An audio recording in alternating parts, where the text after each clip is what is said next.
Welcome back, this is Luca, and thanks to RC Photo, the biggest used photographic market in Italy with a lot of shops around Europe, I was able to test this 50mm F1.2 G Master that you see in my hands, this chunky boy, and I was able to use it for a couple of weeks. And by the way, what they do with the rear lens cap, they put this sticker that says secondhand saves the world. I love it.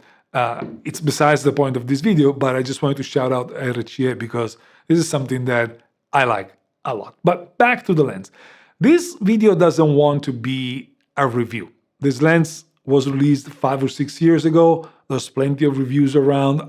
It doesn't make any sense for me to talk to you about center sharpness versus corner sharpness, stopping it down, what changes. There's plenty of videos that are done that, and I've done that 5 years ago. Nothing has changed. The lens is the same. What this video wants to be, it wants to be my report on how I felt and what I felt using this lens for a couple of professional shootings where I could use this lens and wrap my head around what this lens is all about and how this lens feels when it comes to shooting that type of shots. Now, before getting to the image quality, before getting to that part, of course, dimension-wise, this lens is not small. It's a pretty big lens, although for comparison, the Nikon version is much bigger and heavier, but this is still relatively big and weighs approximately 800 grams. I don't know the exact number. You can feel it in your hands.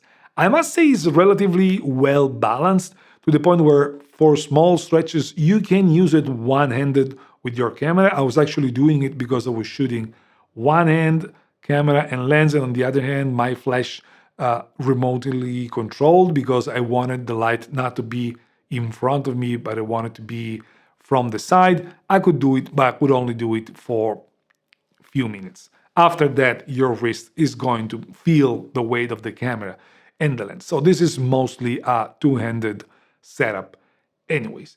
It pairs really well with the A7 series camera. You don't need to go with the A1 or A9 to get a good feeling with this lens. It is relatively well balanced, as I mentioned, and there's enough room for my knuckles to go in between the grip and the lens. Although it fits almost perfectly. If it was a little bit bigger, I would have had some issues. That being said, from an image quality standpoint, this lens is just spectacular. Even on a 61 megapixel sensor like my A7 R5, the lens delivered incredibly detailed images. Even wide open, the center is just spectacular. The corners are not, but a lens like this is usually meant to be used relatively open when it comes to the aperture, and you probably won't care about the corners anyways. And the corners are going to get good already at f2, and as you stop it down, they're going to get better and better. But what this lens has that other lenses don't is a three-dimensional look that is disconnected from the sheer aperture. This means that you don't get the three-dimensional look only at f1.2. Even if you stop it down, even if you go to f2, f2.8, f4, that three-dimensional look stays. Of course, as you stop down, a lot more stuff is in focus, but it's still a two-dimensional looking image where most of the time when lenses are very sharp, they start to become flat and clinical, as they say. This is very sharp, but really sharp. At f1.2 in the center, it is so sharp that even if you stop it down, you don't gain that much. And so you're using f1.2, f4, f8, depending on what you want to get with your picture, the look that you want to get to your picture, not because the lens needs it. The way the bokeh works is not like that, those clinical lenses where you get sharp and then blurred right after. It's more progressive. It's just beautiful. It draws into the scene. I don't know how to explain that. It's just beautiful. And it's not something you can say about many lenses. So this lens, from this standpoint, has a big advantage over the others because despite being sharp, it's also got that two-dimensional look and that character, if you want, that not many modern lenses have.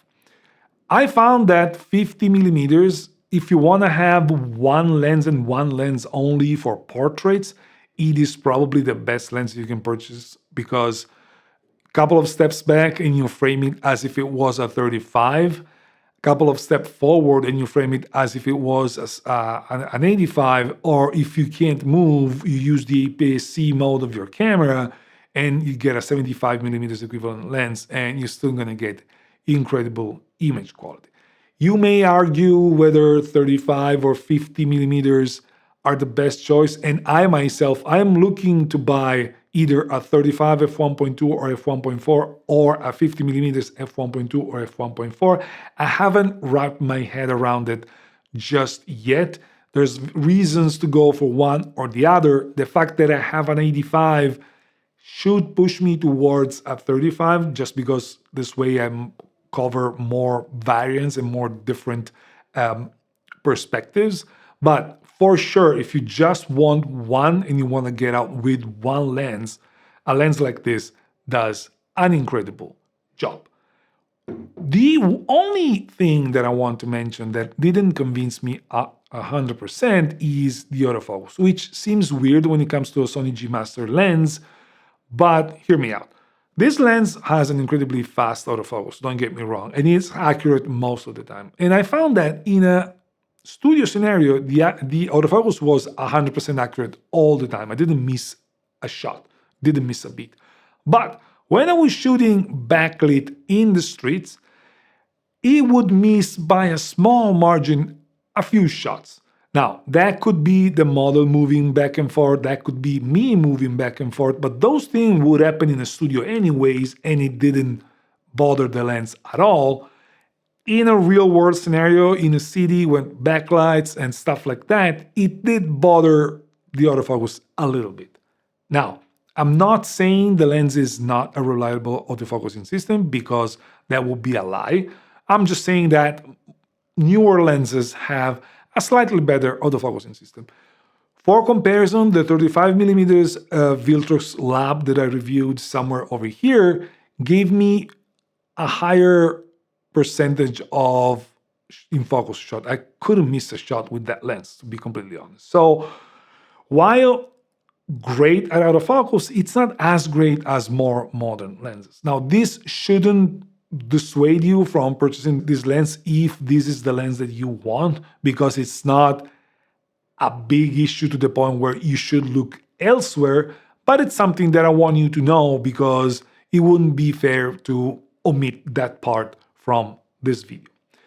In video, it's a good lens, but it shows a little bit of focus breathing. It depends on focus breathing compensation, whether you have it or not on your camera, but it's something you need to know. Although I don't see this as a video lens for the most part, but that might just be me. But the real problem with this lens in 2026, now this lens is worth being purchased in 2026 no matter what, but the big problem is the competition has caught up, even internal, because the 50mm f1.4 that I could briefly try from the G Master, that I could try from Sony, it's just a spectacular lens too, but it's smaller, more lightweight, and realistically the autofocus is just 100% in focus all the time, so it's a little bit better than this one. But not only that, you have other options that are coming from Sigma or from Viltrox if you want. The Sigma is going after what Sony is doing. They have the 1.2 and the 1.4. The 1.2 is more expensive, but you save around $500 compared to this GM. And they have the 1.4 where you save $500 over, almost $500 over the 1.4 GM. So Sigma is going after that, and dimensions are pretty similar. So the 1.2 is similar to this one, and the 1.4 is similar to Sony's. But if you don't mind size and weight, but you are on a tight budget, there's another option, which is the Viltrox 50mm f1.4 Pro. That seems like a great lens, and that lens costs only $600. So there's a lot of choice. So before you purchase this, you probably want to have a 50mm f1.2 and you want to have a first party lens. Otherwise, the competition is so good that this lens may end up being left behind just because of the price. Now, the rendering of this lens is just spectacular. I only could try the Sony 50mm f1.4 for a small period of time. It was spectacular as well, although I don't know if it can match the three-dimensional look that this one has. It's gonna be something that I'm gonna try whenever I can. I'm very curious about the Viltrox because that lens is so affordable compared to the other options that if it's good, it's just hard to pass on. Although that lens is basically being 1.4 is still as big and as heavy as this one. So there's a lot going on in the 50 millimeters, and I'm omitting a lot of 50 millimeters from other brands. So the 50 millimeters focal length is crowded with potential choices. This is the most expensive autofocusing that you can have in Sony. It's a great lens, but it may not be a lens for everybody. That's the only thing that I can say. I am considering purchasing this one, but I'm also considering the competition, and I haven't decided for me just yet. That being said, don't get this last minute of me rambling about the competition as a indictment on what this lens is capable of, because this lens is just spectacular. And I hope the shots that I showed you during this video would be a good proof of that, because shooting this lens, I had so much fun. It was so much fun to use, and the results that I got were so good that I cannot really complain about anything. That was it for today. Before wrapping this video up, let me know in the comments below whether you have doubts, concerns, ideas that you want to talk to me about. That's the reason, what I always say, this is the reason why I opened this channel. I want to talk about photography. I want to share my opinion, but I want to hear yours as well. Let me know if I can help you in any purchasing decision or any other decision that is related to photography. I cannot help you in any other decision, and I can barely help you with photography as well, but I'll do my best with photography at least. But that is it for today. Ciao, grazie, and I'll see you in the next one. Now, before wrapping this video up, let me know in the comments below That's it.